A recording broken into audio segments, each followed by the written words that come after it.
Your reaction to hearing what Bill Cosby admitted to under sworn testimony?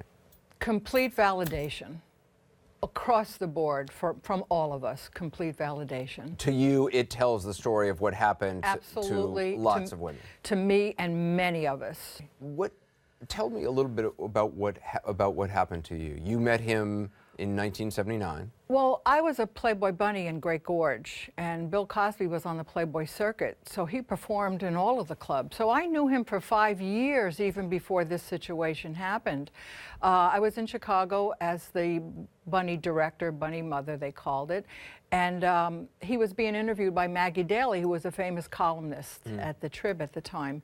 And afterwards, he asked me if I wanted to have lunch. Now, again, I knew him for 5 years, and so we had lunch at Banquet on a Bun, and later that afternoon, he called me on a private number in my office, which I didn't understand how he got that number, but he asked me if I wanted to have dinner the next night.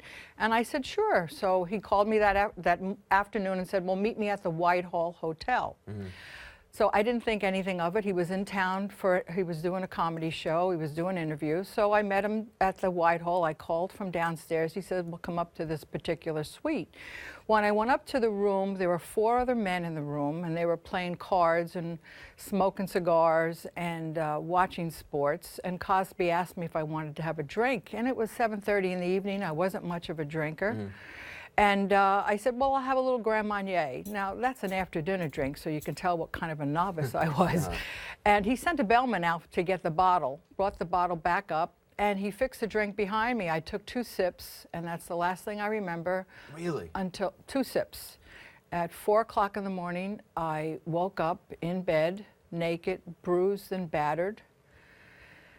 And I looked over, and he was there, naked. And I slivered out of the bed because I didn't want to wake him, and I gathered my clothes, and I got dressed, and I went downstairs, and I got a cab, went to my apartment, took a shower. I had to go back to work at Playboy. I had to get the girls on the floor, and I went back to work. Did you have a memory of what happened between that drink and? I don't have any memory at all of what happened, but I knew that I was brutally raped. I knew it.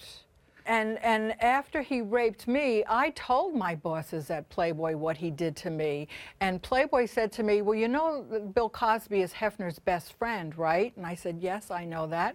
Well, nobody's going to believe you. I suggest you shut your mouth. That's what you were told? That's what I was told. But also, you said you were in touch with many women who worked for Playboy, who are reaching out to you saying they had similar experiences. Are these people who have not yet come forward publicly? There's many that haven't come Really? forward.